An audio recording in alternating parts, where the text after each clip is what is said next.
today I just kind of wanted to take a little bit of a step back in time to when I started the channel and how I structured it. How I used to do things on this channel was I would do one video for you, the viewers, something for the algorithm to appease it. And every third video or so, I'd do one video entirely for me, totally random thoughts that came into my brain head with no rhyme or reason or motivation that I wanted to share with you for the sake of it.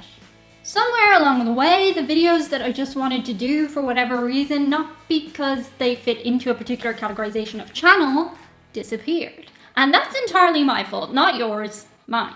So this video might feel completely random and out of place to you if you're brand new here, but otherwise you might remember a time when we really did keep things weird. So here we are.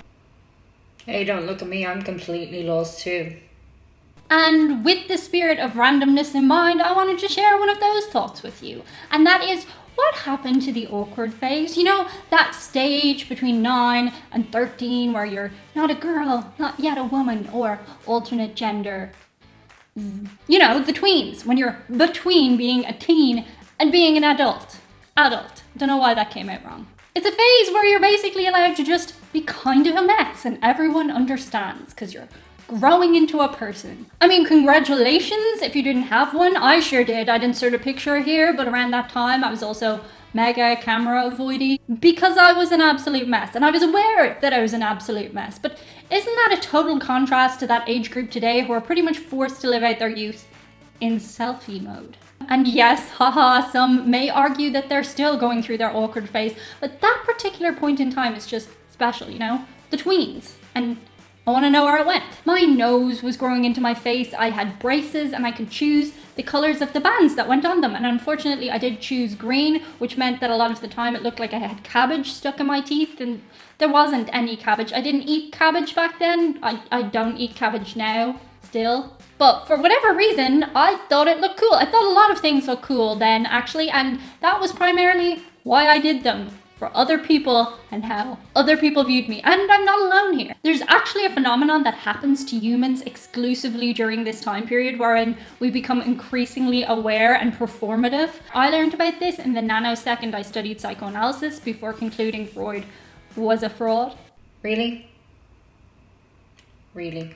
Human beings at this developmental stage feel like they constantly have a camera watching their every move with others judging them. In layman's terms, tweens live their lives according to what they think others will think of them. But in 2021, they're right. Social media is always watching and judging them, and I'm wondering what the knock-on effect of that has on the young psyche. I'ma say, it's not good, but that's just me. Maybe you think differently. Okay, let's compare and contrast some millennial tweens versus GZT teens. Then,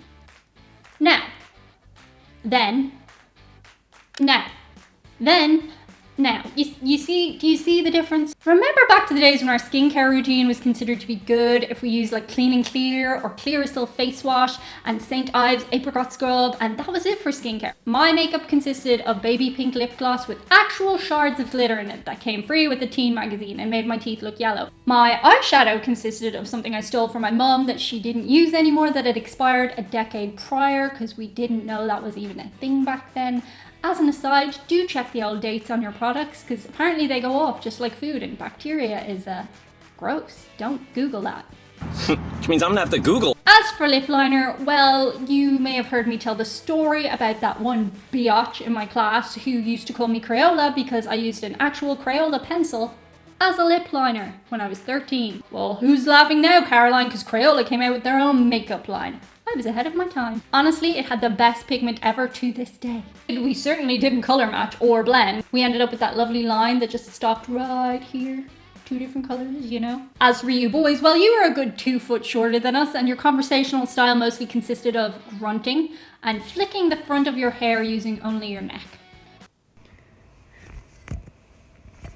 Terrible, a mess. And that was generally speaking okay because everybody else our age did too, except of course that one kid in your class who was so put together when they were like 11 and they never really had their ugly phase, and guess what? They probably peaked at that age. You didn't have to guess because you already looked up their LinkedIn, didn't you? Because that's the law of the universe. You don't get to be a cute tween and a cute adult. Yes, this is my tween age jealousy talking, but I do believe you have to go through an awkward phase to come out the other end and be a better, more well-rounded person. But that doesn't seem to exist in 2021, that I can see anyway. There is no awkward phase. That I don't belong in the kid world or the adult world just doesn't seem to exist in any represented capacity that I can tell. They just go from kid straight to teen. I'm primarily talking about the representations of tween here as it is shown out in the world. I feel quietly confident that there are still hunchback boys and girls with humongous ears out there in the world, but probably behind closed doors. We don't get to see them anymore. They're not allowed to exist externally. The images that age range now project are super put together, assisted of course by filters and Facetune for their aesthetic, and their perfect tiny faces stare back from the screens, oceans apart, telling one another what's cool and what's not. Side parts, skinny jeans, and this emoji are no longer cool, if you hadn't heard. They're also supposed to have perfect worldviews and established opinions despite not having experienced the actual world for themselves yet, but that's a rant maybe I'll save for another day. Let's keep this shit superficial for now. I'm mostly sad that they don't get to be fudging losers for a period of their lives. That's sad. There's something liberating about the awkward phase. Honestly, if you asked me as a kid, did I want to skip through the awkward stage, I would have given you my life savings of €160 and said, do it now. And I'm super aware that all of these kids would agree they don't want to look goofy, they want to look just like adults. But in retrospect, it was all pretty character building, and yeah, it was profitable for companies. So why did it disappear? And why do kids have so much pressure to be full humans so soon now? It's not even that corporations weren't making buck out of it. It used to be such a big deal that there were whole advertising markets targeted toward the tweens. Mary-Kate and Ashley Olsen were their own actual tier, god level. Those girls made bank for corporations. We were big spenders as far as consumerism was concerned. Well, okay, our parents were, pocket money did not stretch that far, and the big companies knew our folks were happy to buy us stuff to keep us mildly entertained and out of trouble, and emoting anything to them beyond. Like, whatever. They targeted that stage between Play-Doh and high heels and monetized it, whereas now you're a little kid who likes Jojo Bobos and toy trucks, and 2 seconds later you're expected to have your eyebrows on fleek and know what political party you support before you can even vote for them. Sorry, I went too deep again, didn't I? Let's cite an example for the purpose of supporting our hypothesis, shall we? Millie Bobby Brown. She became famous from appearing on the popular television show Stranger Things on Netflix. And of course, everybody was fascinated with this little girl who was so intensely playing this role on a major television show. To suggest the actress was precocious in interviews would be fair. Like that. She was kind of annoying, very me, like an 11-year-old. But this kid was actually, I want to say it, and I want to say this word, even though it's now a buzzword that started to lose all meaning because people throw it around so much. She was bullied on social media by grown adult people, like actual adults. And she was bullied for not being mature. Of course she's not mature, she's 12. She was, of course, swiftly pulled in for media training, I allege, and emerged wearing suits and ball gowns at events. Oh, and suddenly it was okay for a 13-year-old to be on a sexiest list? What?